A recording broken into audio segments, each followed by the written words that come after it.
dinala po isang kaibigan po dito na Juke na Nissan 2015 model. Nissan Juke. Namatay po siya. Ang system hard start din siya. So yung throttle niya parang naglalaro yung RPM. So check po natin yung yung throttle body niya. Linis na lang po, parang pinaka-basic po niya, linis. So yun po yung gagawin natin ngayon, lilinisin natin yung yung throttle body. And then after that, check natin kung anong magbabago na. So kung katornilyo, try muna natin i-start tong sakyan. Kasi hard start siya. Yun pala yung problema ng kotse. Yan, hard start na Hard siya. start. So tingnan po natin yung yung RPM niya. So hindi po sa steady siya. So nangyayari, naglalaro, ibig sabihin throttle body yung niya. Yan.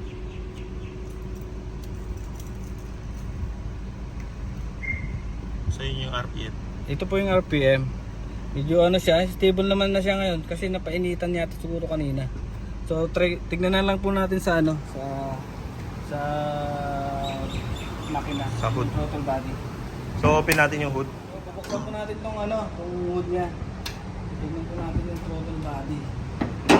Naka-basic po yan. Throttle So body. basically, Lods, anong nagiging problema kapag nagkakaroon ng ganyang mga Kasi issues sa nag-rattle sakyan? yung RPM. So as usual yun po yung tinitingnan natin.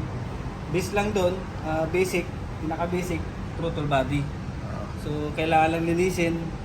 Siguro yan ang problema. Kung hindi naman po makuha sa throttle body yan, siguro papunta po tayo sa fuel pump. Okay. Kasi yun lang naman ang nagiging niyan, problema niya. So dito sa engine, anong i-check natin, Lods? Titik mo natin to, linisin mo natin yung throttle body. Ito yung throttle body niya.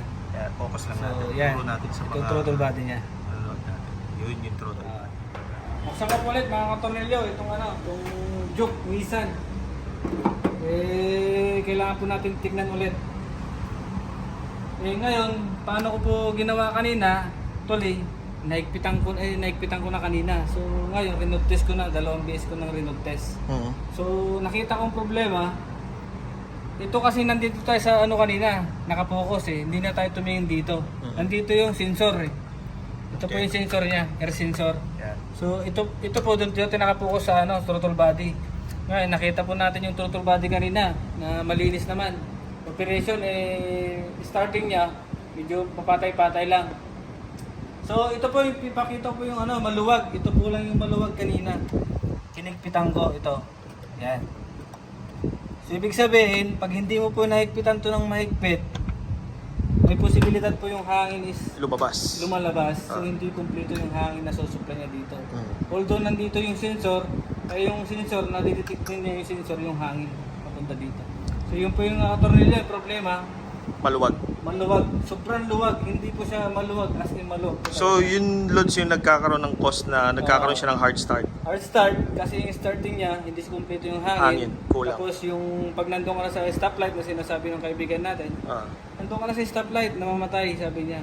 Ngayon, kailangan ko munang i-neutral para at least hindi mamatay.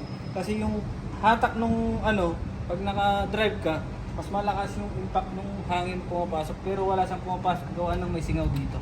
Alright. Ito po yung singaw niya, katornilyo, nandito po yung singaw niya.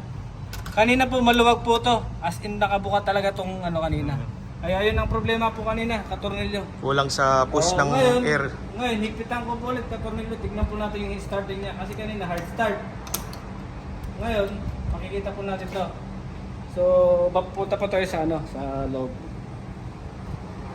Yan. So yan yung sakit mga Lods, mga katornilyo natin, yung hard start. So ngayon, Try ko natin one time. So, okay na po, katornilyo. So, stable na rin po yung RPM niya. Hindi siya napapatay-patay. So pakita natin sa loob yung RPM. Tignan mo yung katornilyo, yung RPM niya. Stable na yung RPM niya. Hindi na siya gumagalaw. Hindi na gumagalaw. Ito na yung RPM niya. Kanina is nagra-rattle kanina yung RPM niya. So ngayon, katornilyo, wala na siyang hindi siya naglalaro. Ngayon, stable na siya. Alright. So yun lang yung katornilyo yung problema. Nakita na natin yung problema. Nasolve na naman natin yung yung kaibigan po natin na kailangan ng tulong. Yun lang katornilyo. Thank you and subscribe at follow sa aking follow, support.